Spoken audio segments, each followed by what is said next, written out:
You are the resistance. Hello, everyone. I'm Christopher Titus, and this was the Armageddon update.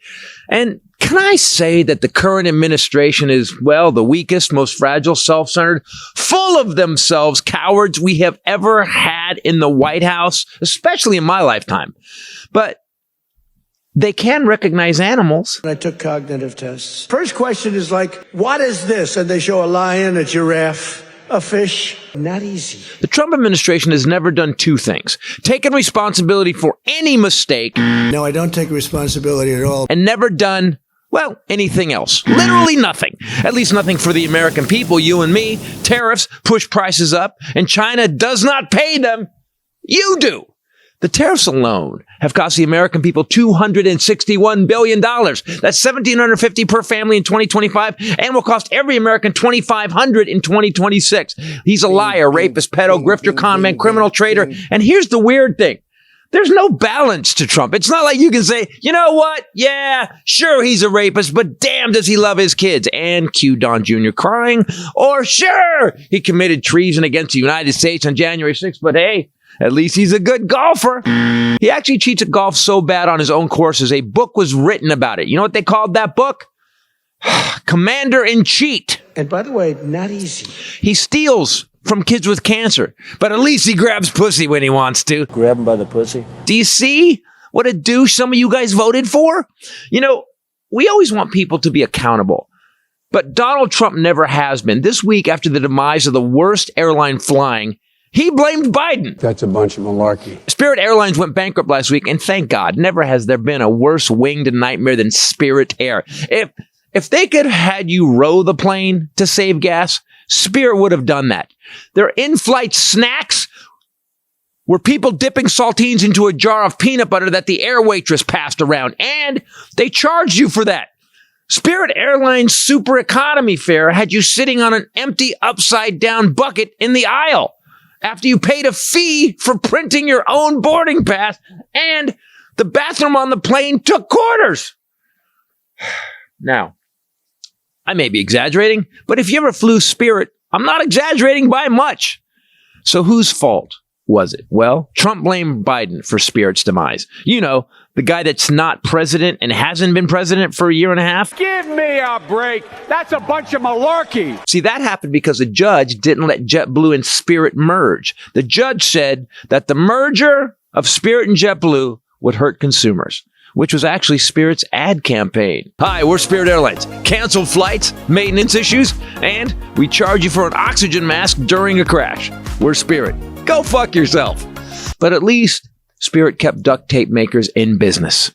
So, what did Spirit Air say ended it? Well, Spirit Airlines president and CEO Dave Davis said the sudden and sustained rise in fuel prices in recent weeks ultimately has left us with no alternative but to pursue an orderly wind down of the company. So I guess they hired that guy because he wrote weird letters. So the war in Iran, started by the dumbest, most illiterate president ever elected. This is a tough hurricane, one of the wettest we've ever seen from the standpoint of water. And it certainly is not good. The pedo rapist who wants to date his daughter. If Ivanka weren't my daughter, perhaps I'd be dating her. The moron who attacked a country that didn't attack us, a country that intelligence said didn't have a nuke and wouldn't have a nuke for years. And that's also backed up by Nazi-adjacent podcaster Megyn Kelly. They don't have the capacity to get a nuclear bomb. They're nowhere close to getting a nuclear bomb. So it wasn't true. The dumb orange felon drove oil prices to $120 a barrel, and that ended the worst airline in America. Hey, so he's not all bad. Just 99.999999%. Good riddance, Spirit Air. I'm going to miss all the in-flight TikTok videos where a drunk Karen punches a baby. Get me the fuck off this goddamn fucking plane! I will fucking fly! I'm Christopher Titus, and this is the Armageddon Update. How the fuck do you keep blaming Biden for everything that goes wrong when Biden is somewhere staring into the sun, which you did during an eclipse, idiot? I don't understand how you can still blame the guy who turned your fuck-ups around the first time for your current fuck-ups. God, I hate this guy. Going on to the Spirit and the Everybody, Christopher Titus Podcast. With me as always, the lovely Rachel Bradley. What's up, people? And Groucho is producing today. I just did the Armageddon update. You don't know, you just got here. I did it about. I heard it. You did it for me. I did a few at the home, house. That's in the right. bedroom. Spirit Airlines. Yeah. Spirit Airlines. It's funny to me when they always. Why are they always blaming Biden now? It's been a year, almost a year and a half. Yeah. Why are you blaming Biden? How is it still Biden's What's fault? the cutoff on that? Yeah. Well, for Trump, there's no cutoff. And that was kind of what I was saying, is that nobody has actually ever said they made a mistake in this administration. Nobody. No. Nobody's ever came up and said, you know what, man, I shouldn't have done it that way. We're going to do it differently this time. And they keep, a million people died in COVID. 700,000 are dead because of USAID cuts. We don't have anybody. We have no IGs, inspector generals checking anybody. The ballroom price this week went up from, it started at 200 million, then went to 300 million, then went to 500 million. Now it's $1 billion. Billion. Do you think there's a kickback going on there? I do. You think that maybe and he named himself the builder. He named himself the project manager. And it's a no bid contract, which is unprecedented. He gets 10%. Huh. So he gets 100 million just for giving it. He had no bid contract when he gave it to us guys. How about you got to slow down. You're wound up today. You are pissed I noticed off. that I don't finish my thoughts on the podcast. To you people out there listening, I'm really sorry. My brain is ahead 3 sentences all the time. Your brain so is I'm going to way slow ahead. down, and I'm going to say, when did we lose everything? And because this man is president, here's what I'm noticing in the world. Nobody has any integrity anymore because the president doesn't. No one has any honor anymore. No one is when you see someone being kind, it's so rare. It's a big deal. Just base level kindness. He's killed our national integrity, our national morality. The best place I felt this year was at the Springsteen concert when Springsteen was talking, because I realized he was preaching to us about who are we? Like the country that This is the most depressing comedy podcast ever. No. That's our tagline. Yeah, that's it. We're going with that. I'm going to get those t-shirts. We have merch now. The most depressing comedy in quotes. But depressing will make the E a smiley face. Oh, I like that. Okay. So I'm just saying that I've been trying to think of what's wrong with us as a society, and it's because it rots from the head down. And we've got this guy who has no integrity, corrupt as fuck, con man, grifter, took money from kids with cancer, wants to fuck his daughter. And so we've all done this. Well, if that guy can do it, and he's still president, and that's it. I just got it. Here's the upside. There's no consequences. So everybody's seeing no consequences for the head guy. So why the fuck would we worry about consequences? Unless you're brown and they're going to come pick you up at your work. Yeah, I think those people are pretty worried right now. But if you're white right now, there's people just doing crazy shit. On the road, people are driving crazier. No one's like, I will say this, people on my shows are really good. I had a really great week, guys. Thank you. We did. I did have a couple angry ones. I had a couple. Okay. Well, here's the thing. That helped you. I said this before. Springsteen got me fired up because he didn't pull any punches. And I realized what I was doing with Doomed to Repeat was I was kind of making them I was trying to being funny and not going hard, until the end of the last 3 bits. And then I realized, what am I doing? And here's the weird thing. I started getting on stage going, all right, here's what I'm going to talk about. If you don't like it, go get a ticket. Go buy a Rob Schneider ticket. I'm sure there's some available. And they're like, oh shit. And I just start pounding on them and letting them know what's going on with the world and letting them know where we're going to go with the show. And they're actually cheering at the beginning now, which is crazy. And I'm talking Buffalo, I'm talking Syracuse, Albany, Hartford's pretty, there's a lot of liberals in Harbor, but I'm talking places where people are not as liberal as you think they are. And people are like, this guy sucks. Yeah. Isn't he upside down? Like on everything, he's upside down by 30 points, almost like 27 to 40 points on almost every subject. Yeah. So what do we do? I don't know what to do. We attack the Pope. There you go. Who, by the way, is polling at 61 to 63%. So the Pope is polling double what Donald Trump is polling. At what point do you think, you know what I'm going to do to divert all this and make my life better, make my poll numbers go up? I'm going to go after one of the biggest religious leaders on the planet Earth, a beloved religious leader. And this guy from Chicago doesn't pull a lot of punches.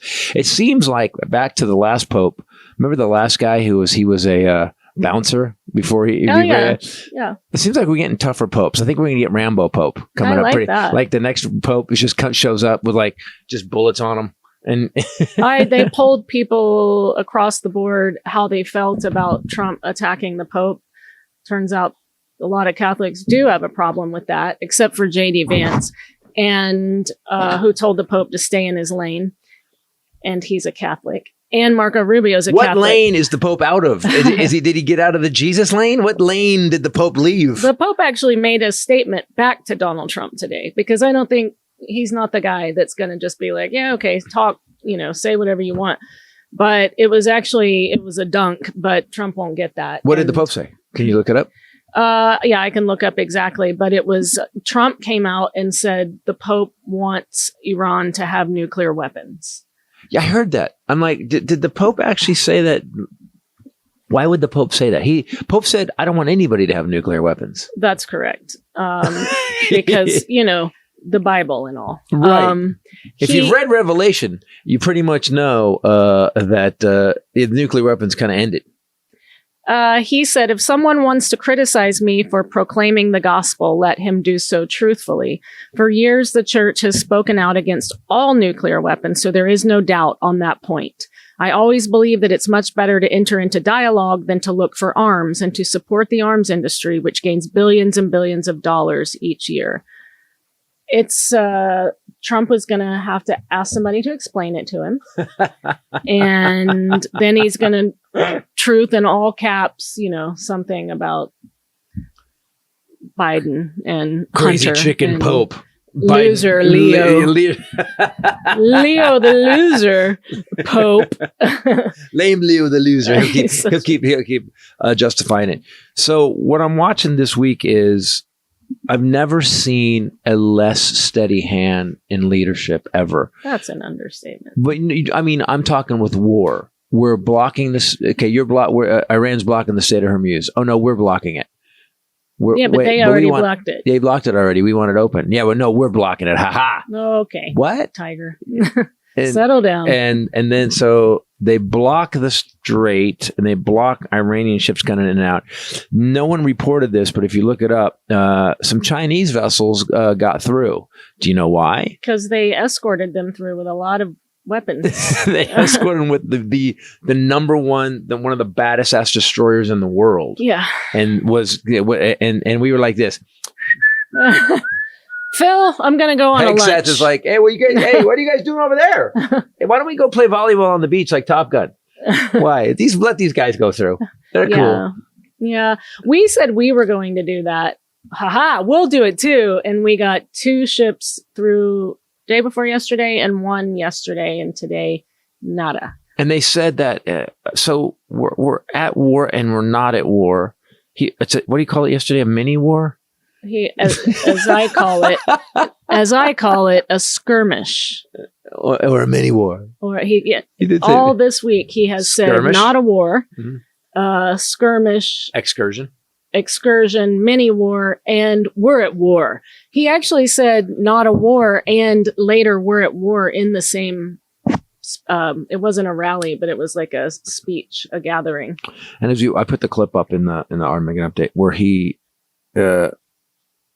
Talks about his cognitive test again. You guys. And you had a great point. You said, he goes, no one's taken 3 cognitive tests. No president. And I was just watching, I'm stunned at the guy every time, like, what?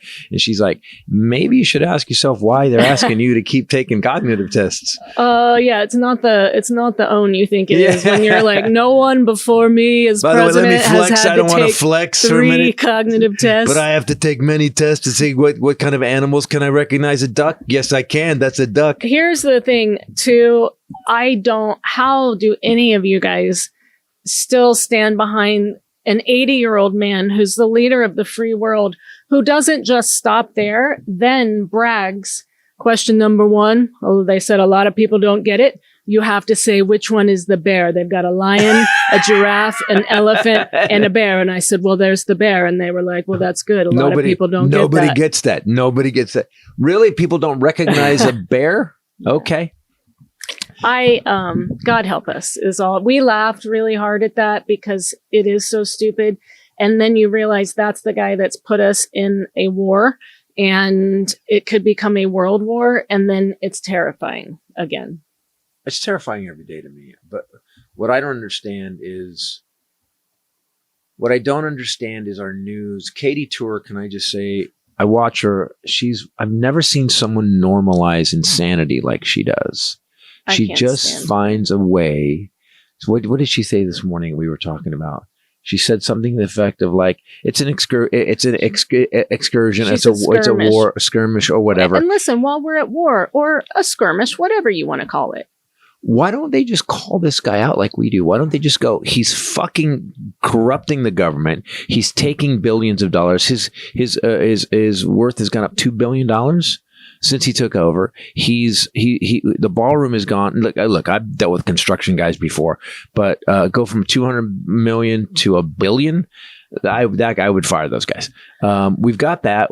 And he wants to fuck his daughter. He's got 34 felonies and nobody's just going, this is the worst guy we've ever had as president ever. Well, Rachel Maddow did. She opened this week by saying the Trump administration is horrible at everything. Here's a list of things that they set out to do that they destroyed. Yeah. Yep. I was just looking up that cognitive test. So he said that he aced all three. He said no other president has ever taken part in something like this. Can you ask me the question? Can I see if I can ace it? The first question is very easy, and they always show the first question, he said. What does that mean? They always show the first question. Okay. You have a lion, a bear, an alligator, and a squirrel. Okay. Okay. Is it? Which is, are you reading the speech? This is a different time. At a different speech, he spoke about the cognitive test this week. And they say, which is the squirrel? Later, he stressed that the test was hard. One doctor said, it's the first time I've ever seen anyone get all the questions right.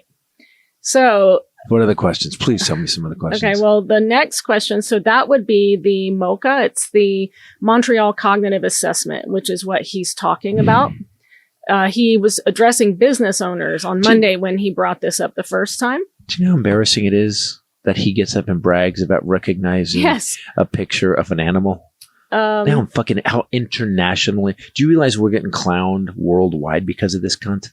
We are getting clowned all over the world because he goes, I recognize the bear. That's a bear. Now I'm president. Another question asks test takers to identify general characteristics that connect two of the objects. For example, banana and apple would have a line drawn together because they're both forms of fruit. Are they? Yes. Interesting. I guess I wouldn't pass this test. Is there another question maybe that might be so really insightful? Another one, you have to copy a picture of a cube that they give you. You have to draw a picture of a square. Yeah, it's right there. Yeah. They give it to you and then you have to redo it and it demonstrates understanding of 3D space. There's your president, guys. Good luck. I can recognize a bear. By the way, I'm the president. We have to deal with the Iranian nuclear system. Okay, hold on. Bear. All right, let's go, guys. Let's get in the helicopter. Nobody's ever gotten that one right. No, but that's the part that cracks me up. Is like he's so dumb. He's not smart enough to make up a harder test. He actually explains there was 4 pictures of animals, and he had to pick which one was which animal. And he's like, it's very hard. Not everybody can do it.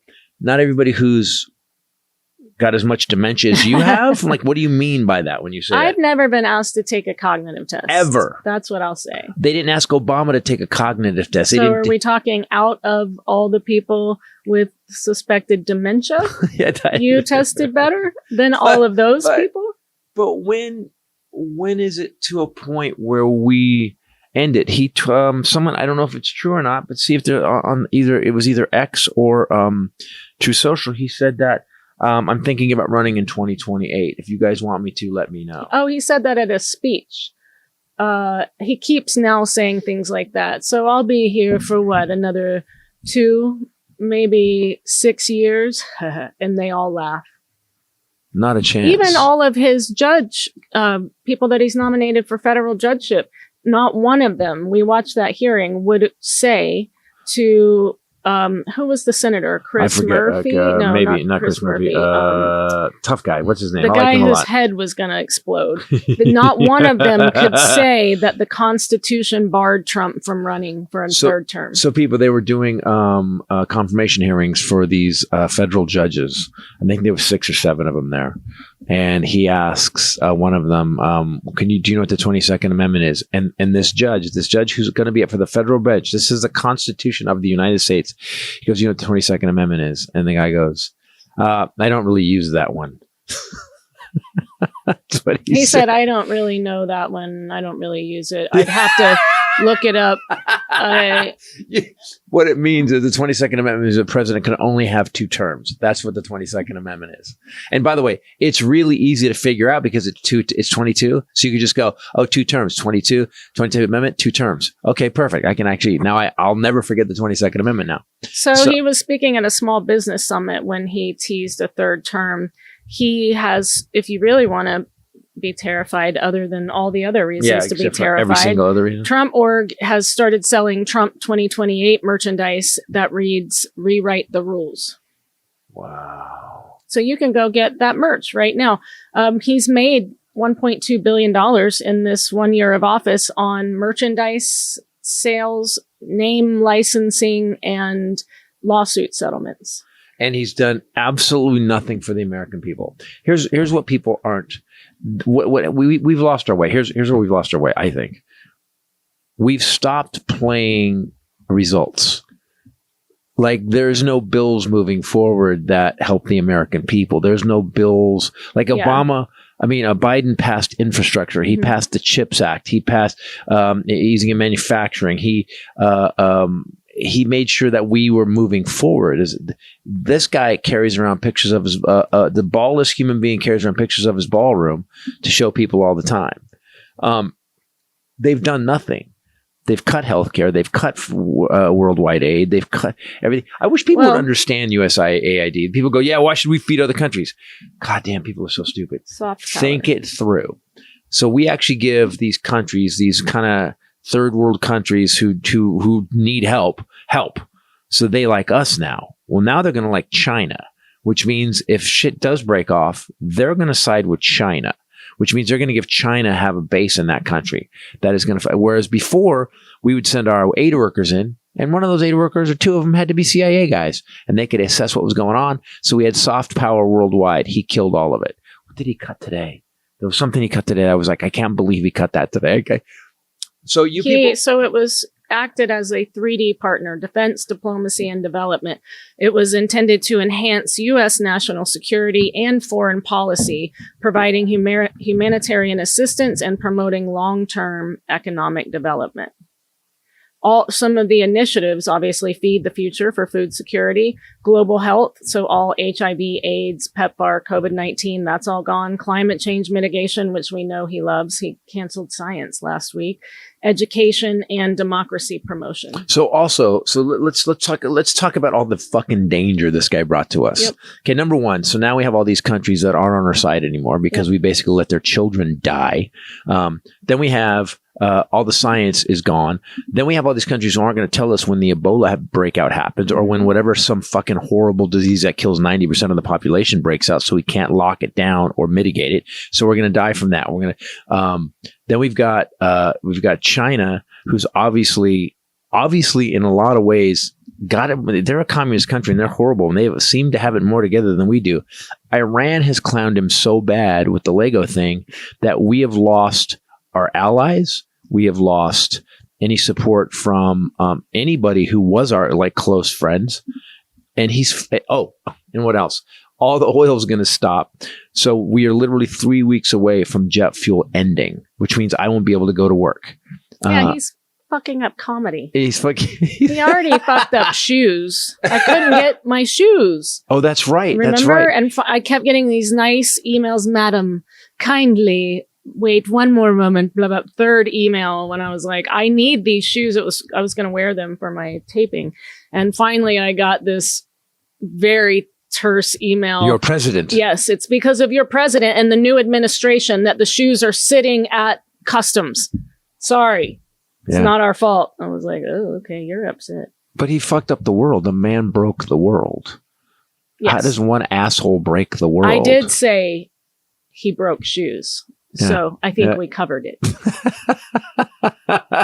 Now Wow. comedy, you guys. So he broke anything we're importing. Yep. He got ordered to pay back all the tariff money, but who gets it?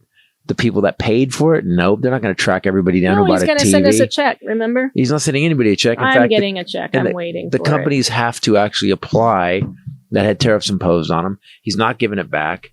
Dumbasses keep saying that he had one of some meathead on CNN goes, well, China pays most of the tariffs. And Adam, by the way, people, I don't know if you watch Adam Mockler on CNN, he's this kid, he's like 24, 25, really smart, very, very well researched, very well read, very, very, very, very, very on top of what's going on politically.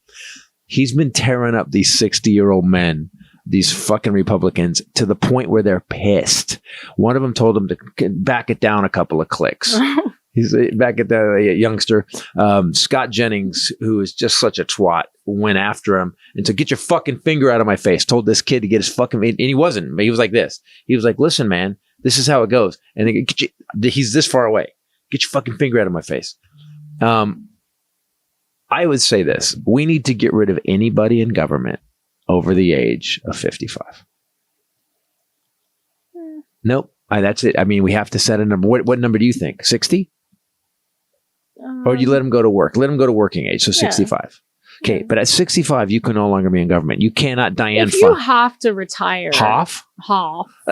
If you have to retire. If you have to, you know why I'm trying to enunciate. Okay, so you know how you voice to text? Yeah. And my thing types when I say have to, it types HAFFTO. And have to. Has to HASSTO. And I'm like, oh God, I am Southern still. A little bit, barely. Have to, has to. If you have to retire from private sector at 65, why would you still be able to work in government? Right. I don't understand it. Dianne Feinstein died in her wheelchair, not being able to recognize what a button was to Strom vote. Thurmond, his aide voted for him. Grassley is 94 years old. When he gets out. When he gets out, he'll be 94. You listen, first of all, just the smell. But second of all, why are you still there? What is it in your heart? And don't you have a grandchild? Don't you have... Hate him.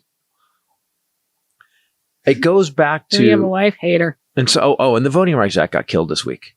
Yeah, that was last week. That was last week. We didn't talk about it. Yeah. Did we cover it on the show? But we didn't cover it on Armageddon Update, guys. Oh yeah. Do you know something that we have actually now gone backwards? And someone pointed something out. We need to stop looking backwards at what we've lost, because what we've lost is what we've lost. And if we go in and try to fix it and try to band-aid it, it's not going to work. What we need is AOC. We need guys like Adam Mockler. We need some young people to come in and go, here's the new voting act. Everybody gets to vote. We're going straight off the Constitution. All men are created equal. Let's fucking start there. And here's the thing. It's mandatory to vote. We take a day off from work. Everybody votes that day. If you don't want to vote, that's up to you. But you get a day off work and you vote. Voting should be part of your citizenship. Vote. It should be part of your. I agree with that. If everybody has to vote, the Republicans would never win another place. And that's one more thing I wanted to point out today. Do you know, if you go through the history, just since I've been alive, this is back to Eisenhower. I wasn't alive during Eisenhower. But if you go back, Eisenhower was the only successful Republican we've ever had. Reagan tripled our debt. He basically destroyed our education system. He destroyed everything. Then you had Clinton came in. It was HW after that, right?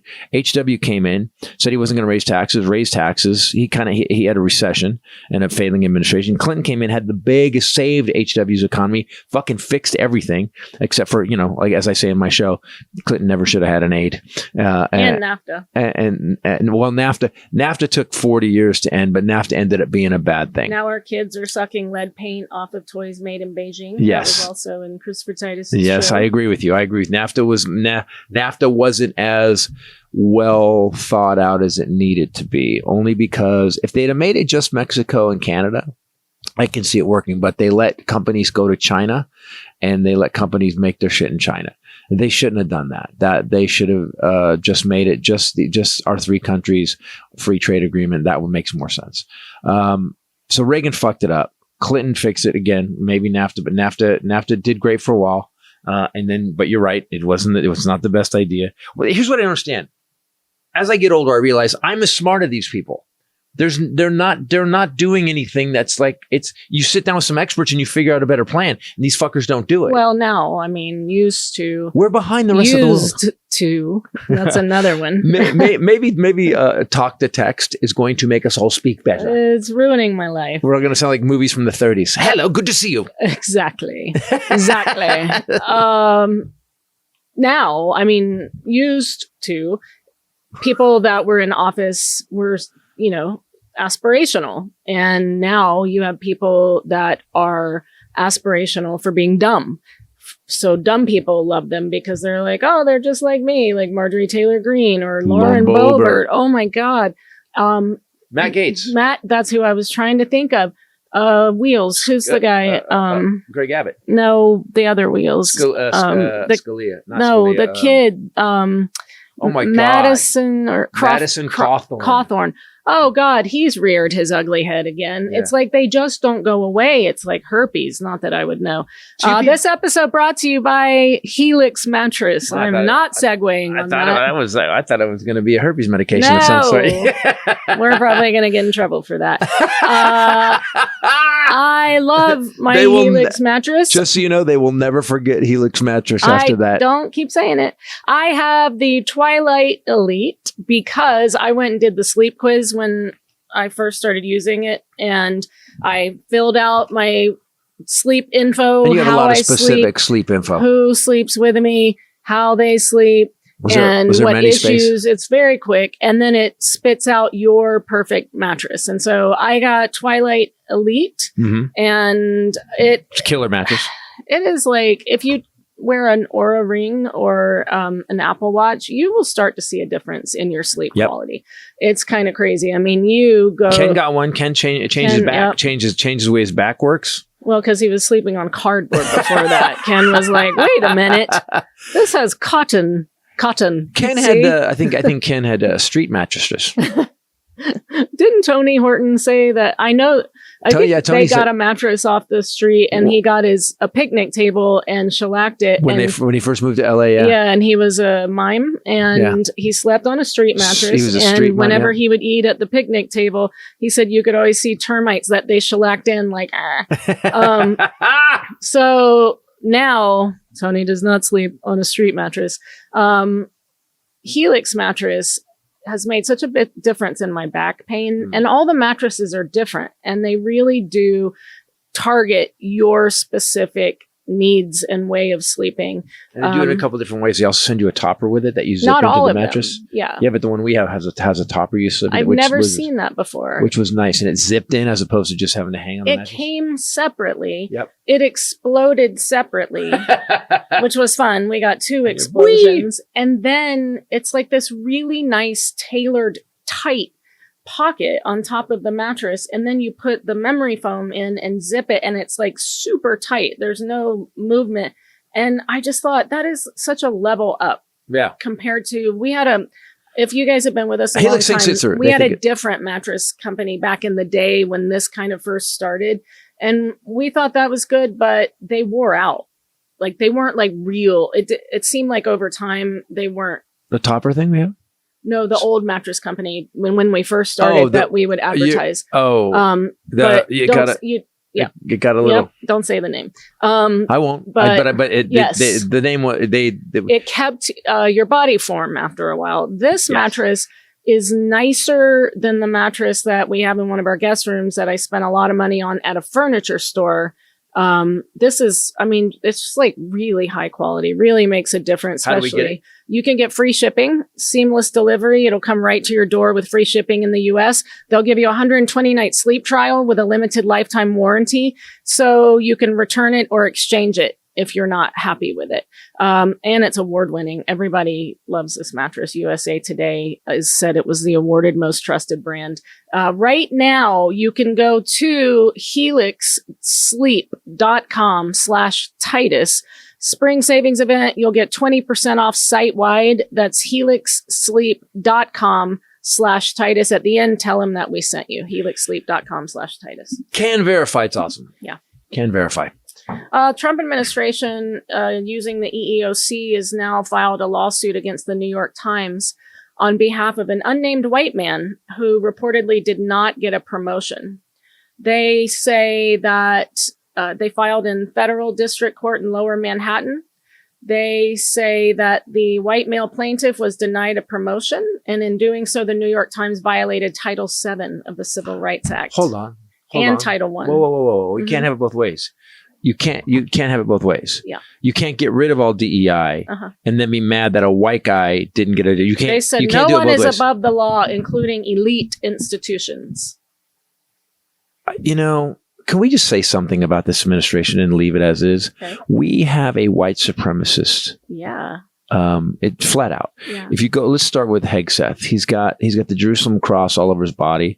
Does Volt? I looked it up. It's all white supremacist stuff. Tom Steyer, by the way, who's currently running for the Democratic governor of California, has it written. He writes it on his hand, the Jerusalem cross, in pen every day. Seen pictures of it. Every time Is that real or is that AI? No, it's real. It's on his hand. The Jerusalem cross on the back of his hand. Then we got. So, by the way, you can't do this because we can't. I've looked it up. He draws it in ink. It's just ink on his back of his hand, like my protection. mom told me that would kill me if I kept doing that when I was little. I didn't draw the cross, but I would like tic-tac-toe. Well, fingers crossed. Friends. So, for I'm still here. Oh, no, not for you. Like, that's not nice. So we have a white supremacist organization. So if they are so fragile, these white people, white men have run things forever. Currently, everybody in the Republican Party, except for one guy, is white. Everybody. They do not have any DEI diversity whatsoever. Black unemployment has spiked. Gone up 3 points. 3 points. So it's now 7.8, 7.9, something like that. There's a growing black-white wage gap. It's reached 28% under Trump. Tax policies disproportionately benefit white people, wealthy, non-minority households. Also, when Biden actually gave everybody's college debt when he took it out, Trump rescinded that. Got rid of, or is getting rid of, the Department of Education and stopped rules that protected students from fraud at for-profit colleges, which is where African Americans are overrepresented. Predatory lenders, yep. So he basically took all those regulations out. HBCU funding. So why do we have a guy? But I don't quite. Oh, and what else did he just do? So the Supreme Court, full of Trump appointees, just rescinded Section 2 of the Voting Rights Act, which basically made it so they can just redistrict whenever.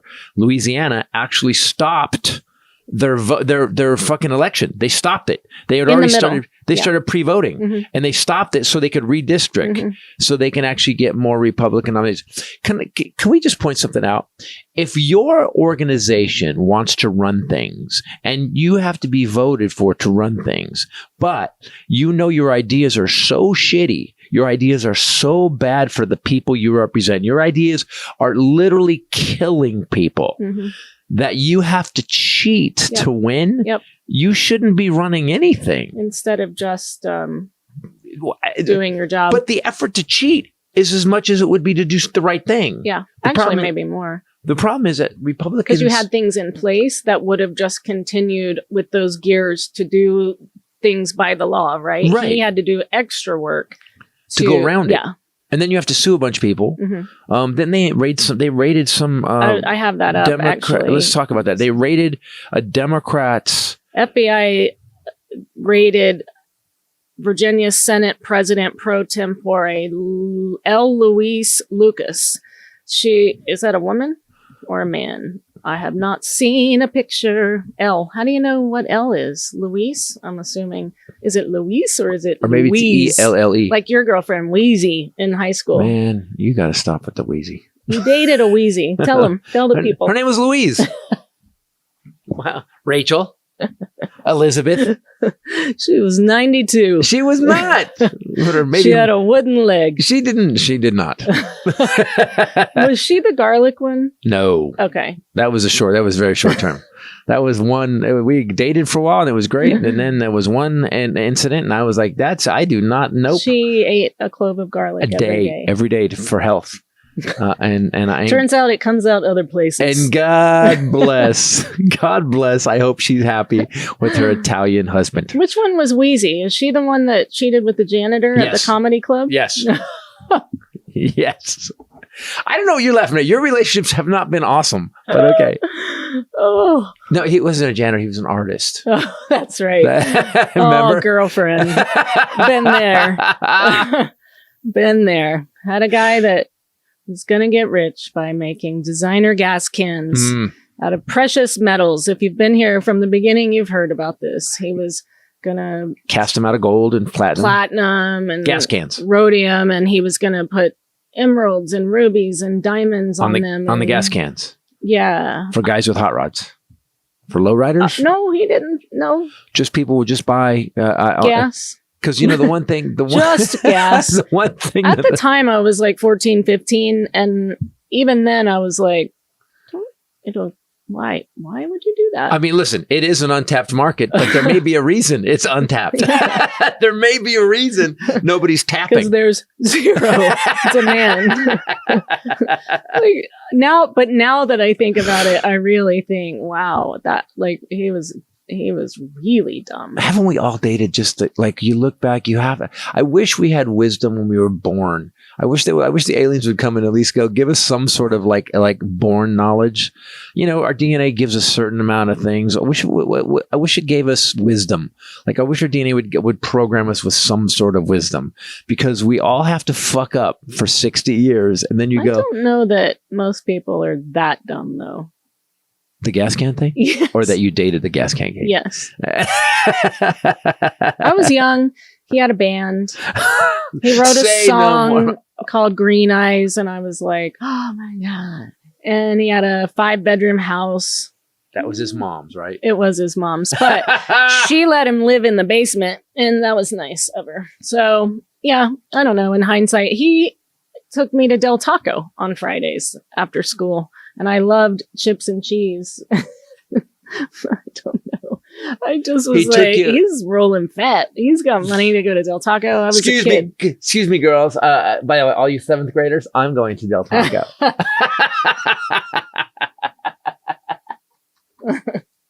FBI has raided L. Louise, to get back to Louise. I'm assuming that's a woman. That is the Democratic leader who's known for spearheading the redistricting effort in the Commonwealth. Voters loved it, endorsed it, helped her party keep pace with Republicans' gerrymandering. 2 weeks after the statewide vote, she has now been raided by the FBI. Apparently, the warrant was unclear. The exact nature of the search was unclear. Are you telling me that the Trump administration went in and arrested people without rule of law or warrants? The FBI, after searching her office this morning, confirmed it was executing, this is a direct quote, a court-authorized federal search warrant in Portsmouth, but never said who or what it was probing, which, if you know anything about warrants... Explain it to us. They have to say specifically what and why, and that's how you get a judge to sign off on it. Yeah, that's why judges often are presented requests for warrants and don't sign them. So we have now become, to all you people that would say that I need my guns because the government's going to come in and do what they want, because Obama's going to take my guns, or Obama's going to raid my house, or Obama's going to do something illegal. And he never did. Yeah, it turns out we now have hindsight. Do you know, zero. And he's not the Antichrist. 0 indictments on the Obama administration. 0. So now... So the thing you guys were scared of is literally happening on the day-to-day. Alex Preddy, Renee Good, dead, executed in the streets. We've got ICE agents just grabbing people off the streets. Without warrants, without rule of law, and sending them to another country or putting them in detention for no reason.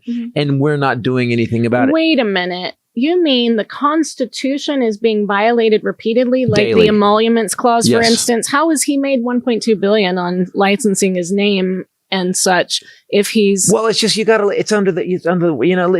listen, you got to have a gray area. Like it's only a $400 million jet from Qatar. I mean, it's not like it's a big deal that he plans to take with him when he leaves. Yeah, it's not like it's just a $400 and he's teasing and saying and selling merch that he's going to run for a third term, which is explicitly unconstitutional. Treasonous, actually. All the people that under Obama, God damn, did I get tired of hearing about the Second Amendment. Yeah. 2A. It was constant throughout all of those school shootings. It was your reason. It's the Constitution. Jesus wrote the Constitution. And now, where are you? Where is everyone? I haven't heard a damn. All the people that were great. Kyle Rittenhouse had a right to have his mommy drive him across state lines and drop him off with a rifle and shoot an unarmed kid. I'm sorry, a kid with a skateboard. He was armed with a skateboard. But now you're the same people that say, well, Alex Pretty, what was he doing at a protest without a gun? At a protest. And the gun, first of all, and Alex Pretty, people forget that the gun was taken off Alex Pretty and was 8 feet from him. You mean his licensed weapon? The guy who saved veterans, who actually helped veterans? I'm just saying, strictly constitutionally speaking, right. He had a right to 100%. bear that arm. And he had gone through the process that Bubba at, fucking Jack in the Box with the AR slung across his back has not. Right. He was licensed to carry that concealed.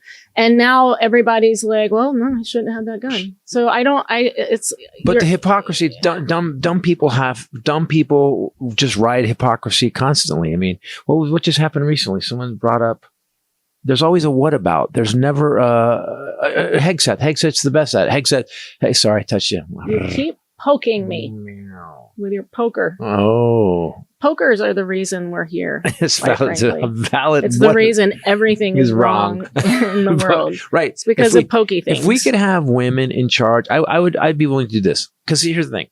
I would be willing as a man to go, you know what? We have fucked this up for 250 years. We have started wars. Let's do this. Let's give 12 you guys 12 years. You get 3 terms. And you get run shit for 12 years. And let's see how we come at the end of that 12 years. They couldn't fuck it up any worse. I mean, we have 20% of the world's oil supply being stopped, which means that no fertilizer. We've got 40 farmers' bankruptcies have gone up 46% since Trump came over. 46%. People that voted for him, farmers that voted for him 3 times, had to pack their farms up and sell everything. Done. So why don't we just let women run shit for a minute? I would argue that we should run it together equally, that it should no longer That's your mistake right there. Because men can't do that. You can say that and men are like, yeah, okay, I think equally. Excuse me. Pokey thing. Get your pokey thing off my back, Bob. I'm in a meeting. This episode brought to you by Mudwater. You need Mudwater because we are over caffeinated. I am over caffeinated all the time. That's what Mudwater helps with. And the thing that I like their new products, because if you are someone where you're like, no, I want caffeine, but I just need to like seriously take this down a bit. They have that now. And sounds like you're talking about me. Maybe take this down a little bit. So what I do in the afternoon now is I have Mudwater. I do it like after instead of another cup of coffee in the afternoon, I will have Mudwater. Yes. Which I really like. It's my problem was with the original Mudwater is really good. And they've got like creamers and stuff that are great to put in it. I liked it, but I do like some caffeine. And there's something about it for me, like the way it smells in the morning. And it's a ritual for me. And the new one has that. Yeah, but I just can't handle like the full caffeine anymore. I'm already so stressed about everything going on. So now you have this new low calf coffee that Mudwater is doing. It's made with organic Arabica coffee beans, which I love, L-theanine, functional mushrooms like lion's mane and cordyceps. So it still tastes like real coffee, and it makes you, it's like enough for you to feel awake and like you had that morning coffee or afternoon coffee, whatever. But then they also have the original blend too. If you're not a caffeine person, it's a coffee alternative that they make with cacao. Oh, you didn't do it. Every freaking time I say cacao. Chai, love turmeric and functional mushrooms. So that's more to me. It's quite tasty. It is, but it was more to me like a warm, snuggly treat, not a coffee. So now I love this new product. If you're a coffee lover like I am, that just doesn't want all that caffeine anymore. Every single ingredient. The other thing I love about this are 100% USDA certified organic, non-GMO, gluten-free, vegan, and kosher. They don't put any sugar or sweeteners. They don't add those. It's a really great product. Yeah. And it'll help you taper off of caffeine because you're not going to be able to have your espresso during the apocalypse. So start tapering off now. Put this in your Armageddon pantry. You can just have this in Armageddon and because you just mix it. Yep. You won't need power. Right. See, I'm thinking ahead. You have to get hot water, but I think the nuclear fallout will heat the water up. Or you just leave your water out in the sun. There you go. That's not a bad idea. Ready to make the switch to cleaner energy? Head to mudwater.com. Grab your whole starter kit today. Right now, you guys will get an exclusive deal. It's up to 43% off your entire order, plus free shipping and a free rechargeable frother when you use promo code Titus. That's up to 43% off with promo code Titus at mudwtr.com. At the end, tell them we sent you. Do you know what's funny? Because when you bring these products up that are so inventive and so new, like Mudwater or the way Helix sells mattresses, there's no, maybe there are Helix stores, but they're few and far between. I kept wondering why traffic's getting bad all the time. It used to be LA used to have there was a couple windows where it was nothing. That's not anymore. It's because we all have our own business now. The internet has made it so we all have an international marketplace constantly. Right. And we're going to start a new company. Uh-oh. Yeah. For these little guys. Oh, that's right. Yeah. We did talk about that. Yeah. Interesting development, because this is going to cause an even further divide, is Tucker Carlson has fully come out against Trump. Megyn Kelly has as well. She went on Piers Morgan and said, we all know, based on our own U.S. intelligence, that they were not building nuclear weapons. They were at least 2 years away from even having enough enriched uranium to build a weapon. Now Tucker Carlson has basically come out and asked, he's actually put it forward that is Trump the Antichrist? Called him that. And he basically has apologized. I saw one other video where I was like, what is happening? He said, it's not enough to apologize for backing this guy. You can't just change your mind. He goes, I'm ashamed or something about it. I can't apologize because it was not intentional. I didn't know.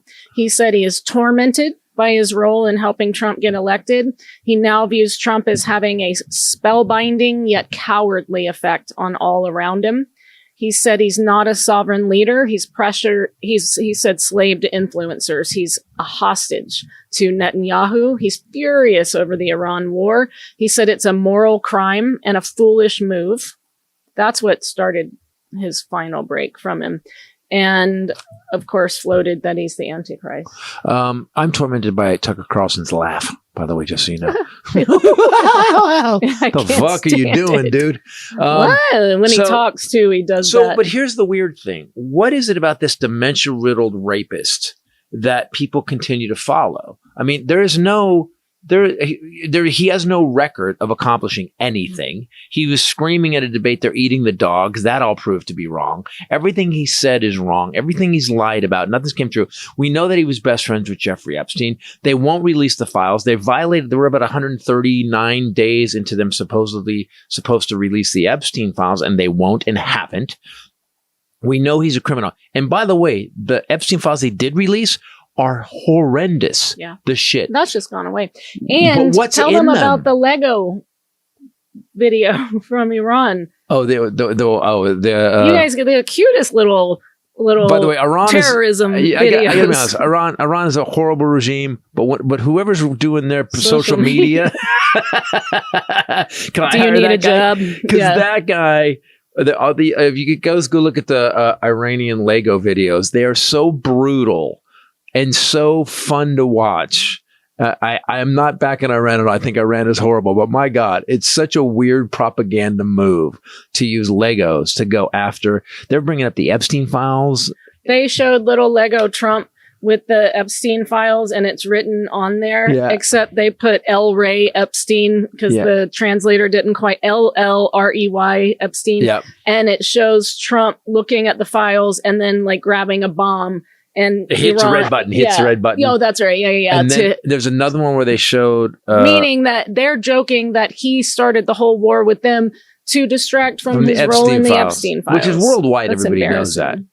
You kept what saying, about King Charles? Oh man, Charles came down and basically gave a speech in front of Congress that said,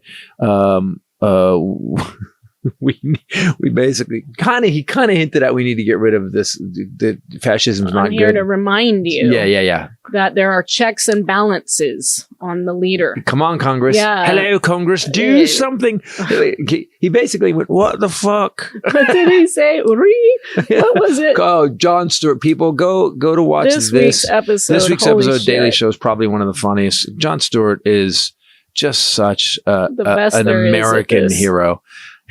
So Charles is talking like this and he's doing it and he goes, "No, remember," and and it needs to be Uri. It was something that started with Re, but he rolled his R's. You have to reconstituted or whatever was it? And it did take the speech down a bit. It did. He missed out. He Mrs. Doubtfire the speech a tiny bit. He really You have did. to go watch Jon Stewart though, because he was so good. I mean, he's always good, but this week we laughed out loud the whole time. But we are at a place now where the guy's done nothing. He's now costing, as I went over in the Armageddon update, in 2025, he cost every American that works $1,750 with the tariffs. That's how much extra you paid in tariffs and fees. This year in 26, it's going to be $2,500. He's actually, gas prices are $1.60 higher than they were just 8 weeks ago. Biden's, if you want to go down the list, I can put the list up, but when Biden left, gas prices were $3.11 average. Now they're like, I was just looking, it was like Iowa or something. They're $4.50, $4.70. That's crazy. Yeah. We're hitting $7 in California. Yeah. You know? And so, did you know that Tucker Carlson and Jon Stewart got in an on-air fight? Oh, years ago, yeah. Oh, yeah. He actually, Jon Stewart came on him and told him to stop. You don't do anything good for society. He said, stop hurting America. Yeah, hurting America. Tucker said, you know what? He said, you know what? I never saw this. He said, it's a long time ago. You're more fun on your own show, The Daily Show. And Stewart instantly responded, you know what's interesting though? You're as big a dick on your show as you are on any show. I gotta go watch this. Yeah, it's great. It's a long time ago. It was a long, but I didn't realize they had a long time feud. Yeah, the great thing about Jon Stewart is he's never backed off. And I think the best comics. I watched something interesting. So the Netflix is a Joke Festival is going on here in LA, and whatever that is fine. But Galifianakis went on Conan's podcast and said, "I don't understand comics anymore. Your job is to punch up. Your job is to make fun of the king. Your job. That's what the jesters did. We make fun of the king. You don't have him on your podcast and basically put on knee pads for him." I'm paraphrasing because Galifianakis, I'm sure he said it's a misconception. Yep. That comedy shows only target conservatives. He said comedians who podcast with Trump are absolutely not doing their job at all. Carlin said this too. That's. I mean, we know who he's talking about. Yes, directly. We do. Yep. Let's see. When discussing Rogan was in the White House. Podcasters that have had the president on now, they don't do their court jester. They don't do it. They just suck up to him. So the comedians that are podcasters that have had Trump on, they're not doing their job. That's not the job of a comedian. You are to challenge. You are to make uncomfortable. You are not to sit there and fake laugh. That is not the job of the court jester, period. Yep. People were somebody yesterday was talking to me about political influence through comedy. And I said, I'm more interested in the comedy first. Well, I think that's the key. Comedy first. What these guys have done, Theo and Joe did, is they jumped on an audience that they knew was dumb enough to make them rich. And that's what they did. You know, you can say what you and I can say what we do, but the one thing I go home every night is I make sure that we didn't help the fascist government that's currently taking over our country. We did not help the authoritarians that are running America. We fought against them. And I'm doing in my show too, which by the way, I'll be at Helium this week, Thursday, Philly, Friday, and Thursday, Friday, Saturday. Yeah, 2 shows in Friday, Philly. 2 shows Saturday. And I'll be there. And then Ray will be with me in We're going to be at Olson's Run in Eugene. Yep. And they sold out, so we added a show on Thursday. Yeah, we have a Instead of Thursday. just doing Friday and Saturday, we'll now be there Thursday, Friday, Saturday. So come, my favorite night of Thursday, Friday, Saturday runs is Thursday night. because it's one show night. Yes. But also, I don't know. There's just something kind of magical to me about Thursday nights. You always loved Sundays when it would be a longer week or a Friday, Saturday, Sunday. Sunday to me always felt like the week is over. Everybody's got work. So let's But here's get why I it like done. Thursday. I know why you like Thursday. It's the beginning. There's excitement and possibility It's of the not weekend. even, it's yes and. Thursday night, Thank you. well, Friday and Saturday. Saturday, the rookies come out on first show. Yes. And then second show, the harder of people come out, but there's still one a night. Yep. So we haven't gone to comedy in a while. Yeah. Friday night is people like, I had a bad I week. need I to need to laugh. laugh. I need to laugh. And I'm on heroin. Yeah. Friday, Oh, second God. show, I'm going to start partying now. So they've got 35 drinks in them by the time second show starts. Thursday night is the connoisseurs. The Thursday night are the comedy sommeliers who are like, you know what? I want to go see some good Sunday stand-up. was too. Sunday was too. Yeah. That's why you liked it. Sunday, if people But were you coming didn't out like- on Sunday, it's because they were real fans and they didn't want to deal with those Friday, Saturday people. But also, like you said, the peak is Saturday, second show. There's one show on Saturday is usually the peak of the week, and then Sunday brings it down a little bit. However, Thursday you start here, and if it's if it kicks ass, it's the best. But I think those people are just some of the best audiences. Thursday also, you can the other reason why I like it is you can play more because there's not a second show. Yep. So I'm doing all new material, and I don't have to worry. God, you should be so scared. I am about meandering because I just advertised my comedy as meandering. Come on out. I'll be meandering. Oh God.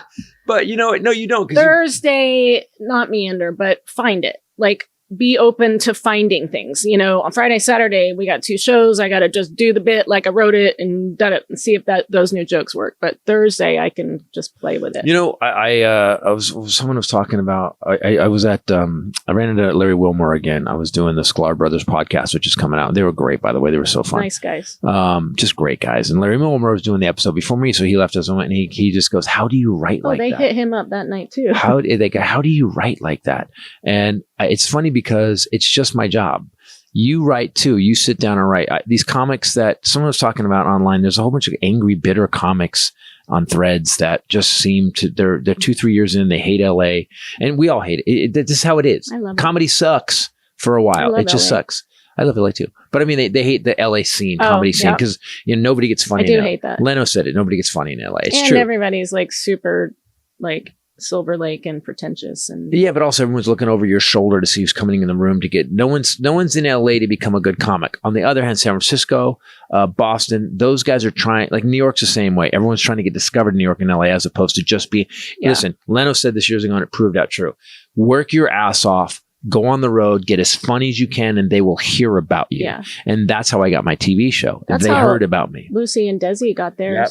They were told no. What a terrible idea. She was 40 at the time they were told no. Still looked amazing. Still looked, well, they used to use actual tape and wire, and it was like a low class facelift. They would actually put the wire through her hair and tape here to pull her temple back. Ow. Well, it made her, look, anyway. So they went on the road like vaudeville style and did shows together, and They word actually got rehearsed. back. They rehearsed that show. Mhm. The first episodes of I Love Lucy, and then presented it. And they were like, "Well, he's Cuban. We can't have a Cuban on. We got to get you a different husband." Interracial marriage. Mm-hmm. The woman was the star. She was the one that carried Everything it was in the against, yeah. comedy and all of it. People forget though he developed the sitcom. People forget that Desi Arnaz created the 4-camera thing. That's how he was the first guy to set up entirely He was an how asshole. the sitcom works. He was a cheating asshole, and he regretted it at the end of his life. Did he? Yep. How do you know?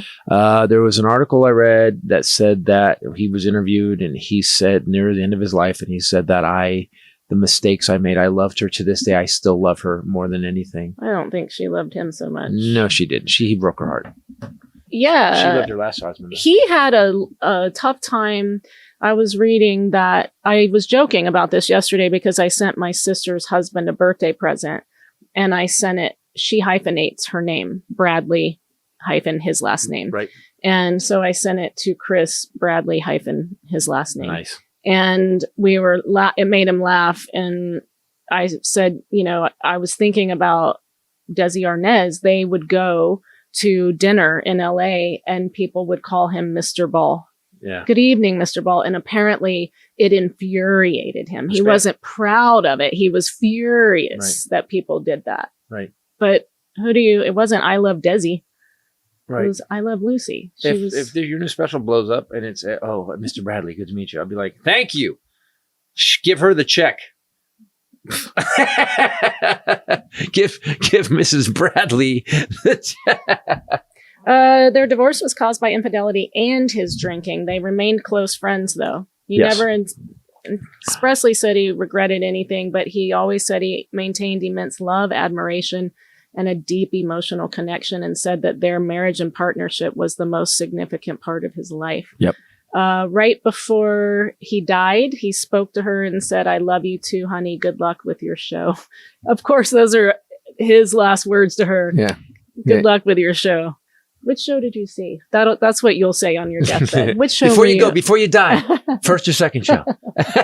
First or second. That's such an old comic joke, but we do it all the time. We'll be in the airport Sunday morning leaving, and somebody will be like, "I saw you guys last night," and we both go, "Which show?" First or second, because we both know which show was. I'm hoping it wasn't had the 20% one swing or the other. Yeah. The old joke is. Can I tell the old joke, the original version of it? Okay, so comic gets off stage. He did two shows, and he goes to a bar down the street and having a drink, and a woman comes up, the most beautiful woman you've ever seen. She's 5'11". She's got brown hair. She's got green eyes. Red. She's got a perfect body. She's beautiful. She's got the biggest smile and the best lips you've ever seen. She's gorgeous. And she goes, "I want you to know, I saw your show tonight and it was amazing. I've never laughed so hard. And you made me so horny, and I don't know why, but whatever you want to do, you can take me out of here right now and we can go have the wildest, craziest sex you can even imagine." And he goes, "First or second show?" That's all I would be thinking too. It's very, very comic. Because we always leave two show nights like about one of them. Ooh, they were weird. We've always talked about Friday Late Show. That's why Steve Martin. That's what he answered. Why'd you stop doing live comedy? And he said Friday Late Show. It's a famous thing. I have said that on stage during Friday Late Show so many times because people work all day. They got up super early and then they started drinking. And by late show, it's now 10 o'clock. They're exhausted from the week and they've been drinking for many hours. And so it's not always conducive to good comedy. And used to, when I ran clubs, we had a Saturday third midnight show, which a lot of clubs stopped doing that. I stopped doing them before they stopped them. Yeah. So I used to go to clubs, especially like the Midwest would have these, they would do an 8, a 10, and a 12.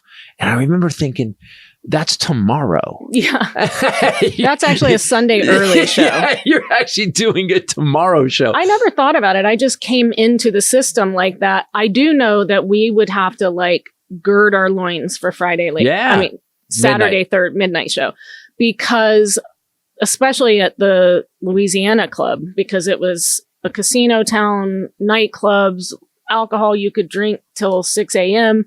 And that's where I would have to have cops come in to watch the show. And if they weren't watching, I'd have to call the police regularly. I mean, Doug Benson was on stage. I'm sure he remembers this. He was not happy about it. And a guy whose name actually was Bear, Trump would be able to identify him, walked on stage and he was 6'8", and to threaten Doug. And, Doug's like a peace-loving person. Yeah, And Doug was, we had to get the police, and the police were in the back, and the guy's standing over Doug on stage. Like, Doug's there with the microphone going, what the fuck? And so I remember one of the cops saying, we're going to have to taser him with the darts. I'm not touching that guy. He was massive. And Doug was very upset about that. I had to convince him to come back the next day for the next show. But Saturday midnight. I was raised in comedy through these. I would play all these horrible one-nighter bars. I did it through the South. I did it to the Midwest. Oof. I did it through California. So I learned this thing that whatever happens, I just go with what is happening and try to direct it, because most of the time, the club manager, owner, or booker isn't there to fucking help. Or they don't want to help. What was the worst? I was always wanting to. I have told the story before. The only time I've ever bailed on a gig because something got out of hand. It was the Old Wise Guys, owned by a guy named Mark, not the guy that currently owns. The guy that currently owns it runs a great club. And I was on stage, and some people had come down from the hills. Uh-oh. They had come down into the big city to see some comedy. They sat in the front. It was two couples. Literally had the beards like deliverance beards. They had the women were like, they had that weird Cracker Barrel waitress vibe. Like they were just. I beg your pardon. That's a fine establishment. They were just too with excellent chicken tenders. They were just squirrely.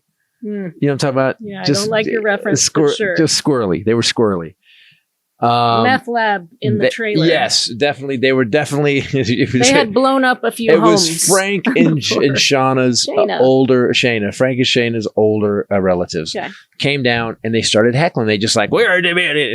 And I remember turning them and I thrash them. I've been doing this a long time. Even then, I'd been doing it 20 years, and I thrash them hard. I just destroy them, and they keep coming. I thrash them again. They keep thrashing me again, and I finally said, no one said, and still nobody in the club has said anything to them.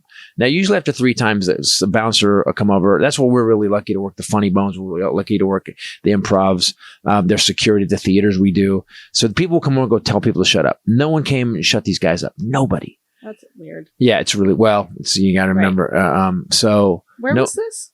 Utah downtown. It was a downtown club. Yeah. Okay. It wasn't that same room. It was a different room, but the guy sold the name. So, in the middle of it, I thrash them. They finally shut up. And as I turn around, a lighter comes out of the darkness, whips past me. In the back of the stage, it was like a stained glass window, and it bounces off the stained glass window. And I look down as a lighter. Did you throw a fucking lighter at my head?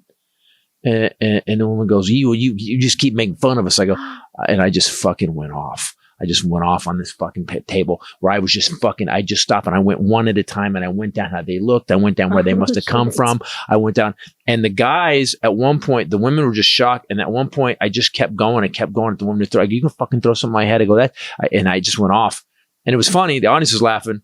And then it crosses that line. You've seen me do it before, where it stops being funny. Please be funny. Please drop a punchline now. Please. And the both guys with the beard just put their hands up, one like this, like it's okay. I surrender. They saw, because also I'm not Doug Benson. I trained Doug's a pacifist. Doug's a pacifist. He's like peace. And he was very upset. But I grew up with Ken Titus. So what happens is that that's what I wanted to know. The club owner, so the show ends, get done. I go, I want to speak to you, to the club owner, this guy, Mark. He goes, yeah, I want to speak to you too. And I'm like, wow, shit. Sit in the office, and he goes, and I go, you're going to have to, if I make fun of someone 3 times and they won't shut up, you have to go tell them to shut up. He goes, those people were drinking. And after you went off on them, they stopped drinking. And I went, it's my fault? And he goes, yeah, you should be a little more professional. So what I did was, I got up. I didn't say a word. I went and I grabbed. I grabbed my mic. I had duct taped it. This is when I first started using it. I had duct taped it to the ground. I was really over the top.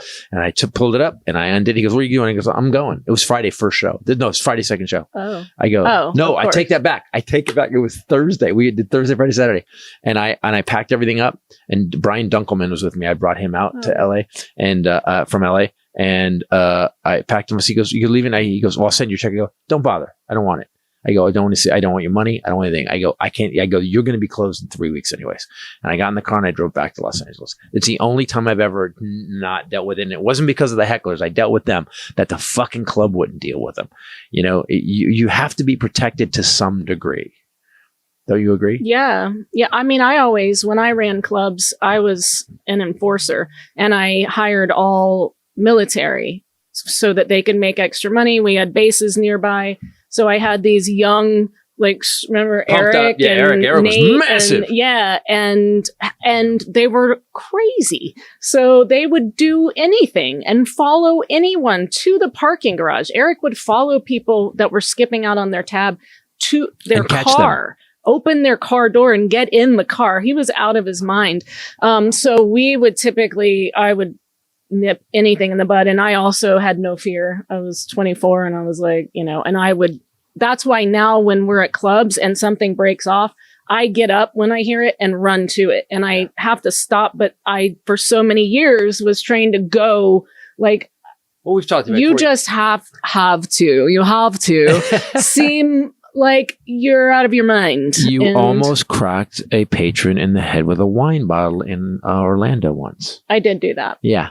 My craziest Saturday midnight show thing that I'll never forget as long as I live, and I won't drag it out like he did. Ha! But Carl LeBove, who I miss dearly, who passed away several years ago, was a brilliant comic. One of the outlaws from Texas. Texas. One of the original outlaws of comedy from Hicks, Texas. Kinnison, he is the one Carl. with Sam Kinnison. They are the ones together that did those Sunday morning preaching radio shows where Sam would preach, and that's how they made money to go It's a on the good road. story. You can drag this one out. And they would do tent revivals, and Sam's father was a preacher, but that's how they made money to drive to do comedy to LA. And so I got to hear crazy stories from Carl, just and he was so kind and so good. And it ended up that our families both live in Morehead City, North Carolina, and his parents owned a furniture store that my grandma, she knew them. It was like weird. So we always thought we were like family.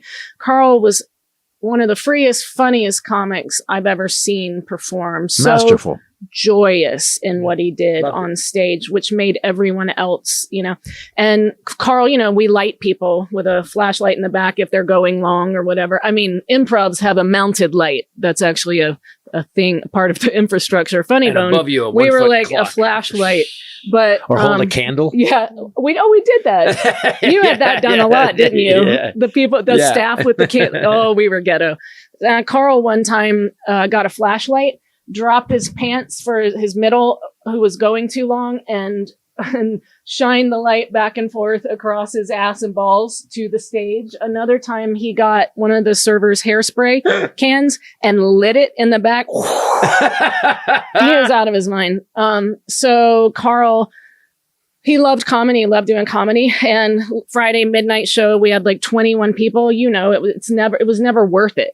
No, not one time. So I don't know why we did I never did one midnight show that I thought, thank God I did that. Yeah. So it was always like teens, and the whole staff, we would pray because the owner had a rule. I think it was 12, less than 12. We could call the show. So we'd sit there like, please don't let anyone else come in. And it would be 13. And so I think 21 people this night, and this guy kept they were all talking back. A woman lifted her shirt, showed her boobs. I mean, it was like a whole thing. And Carl, I had never seen him get upset, and he just stopped doing his show and just got very quiet. And they got very confused. They were shit-faced. And that's a trick though of a pro, though, to just kill it. He started telling a story. He said, you know what? I'm going to tell you a story about my best friend. They don't have any idea who he's talking about. And he never says. And he starts telling a story like this. And it was crazy to watch him control this room. It was like this rowdy, out of control room. Bouncing off the walls. Literally, this woman showed her boobs. Can I sidebar? Do you ever notice it's never women with good boobs that show their boobs? They were not good boobs. She was very proud of. Women with good boobs don't show their boobs. Women with horrible boobs show their boobs. She lifted her shirt, and I was like, let me, I want to see the bottom. So I had a woman one night that I kicked out, and she lifted her shirt and charged me and bounced off of me, and Eric clotheslined her. But that was an odd response to me kicking her out, I thought. So Carl tells a story. So it was crazy to watch the room change because he was such a pro. And he tells, he says, when driving down an empty highway in Texas one night, going to a gig and my friend is behind me. I'm behind my friend. He's up ahead. And he just builds this whole eerie Texas desolate highway story. And they're all now just staring at him. And he says, and all of a sudden, headlights come towards us. And as I watch, the headlights swerve across the middle line and hit my friend's car head on. And he said, I watched my friend's car partially explode and roll off the side of the highway as I hit my brakes. And I pulled over and I rushed to get my friend out of the car. He said he'd been my best friend my whole life. And he said he had been partially thrown out of the car. And he said, I lifted his head and I got on the ground and I said, please, please, stay with me, screaming for help. And he's like building, I'm screaming for help. And he goes, my friend is flailing and crying out in pain and bleeding. And he said, all of a sudden, he looked up at the sky, the night sky, and said, oh, okay. And he died. And the whole room now, titties, everyone's dead silent. And he goes, there, I just fucked you like you fucked me. And he dropped the microphone and walked off the stage. And we're all like, cue the music. And we played him off. Put the candle down. He's off. It was Sam Kinison. He told the story of holding Sam Kinison as he died. He never said it was Sam Kinison. And Carl walked out of the front door of the club. Just kept going. He usually would hang out with me after that was his limit. Do you know those people just sat there like this after, like, what the fuck was this? Happened? Calls back to what we were talking about, Galifianakis. The comics currently right now, there's no Rebel in Theo. There's no Rebel in Joe. The best guys, even Melania. Galifianakis said this. Yeah. There's no Rebel. You need to have the Rebel. You need to, like, for example, for me, and then we'll get out of here. Buffalo, doing the show for whatever reason, Buffalo Helium was just rocking. It was just this amazing crowd, except for these two people right here. And they were fine. Because Doomed to Repeat is a really good show. Yeah. It's one of my best. But you written. trick them a little. I trick them a little bit, but because at the end, the last three bits are like, it starts to go to a place where I tell the truth about what's going on. So I go into my immigration bit, and you see this guy go from like enjoying my show to he's getting angrier and angrier and angry, and his wife's getting angry. And I thought, I didn't go, oh, I should back this down. I went, no, that's motherfucker, you. I'm right. Yep. But that's the Rebel of comedy. Mm-hmm. If you're going to be a good comedian, there has to be a little bit of fuck you in you. There has to be there has to be a little bit of fuck you in you. I can't get it out of my head. There has to be a little bit of go fuck yourself because or else you will never hit how funny you can be. Yeah. So Galifianakis said, I see this all the time, and I've seen it for years and years and years and years and years. People not understanding that if they go to the vulnerable place and have a sense of humor about it, it will be magical for them. Every one of my shows, man. Oh my God. Like Carrying Monsters, Jesus. Yeah. That guy is that kind of deserves every piece of fame he's ever gotten. Guys, thanks for watching. Thanks for listening. I will be at Helium in Philly this weekend, Thursday, Friday, Saturday. Ray and I will be at Olson Run up in Oregon. Thursday show added.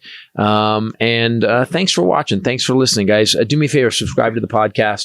We're getting close to half. You have to.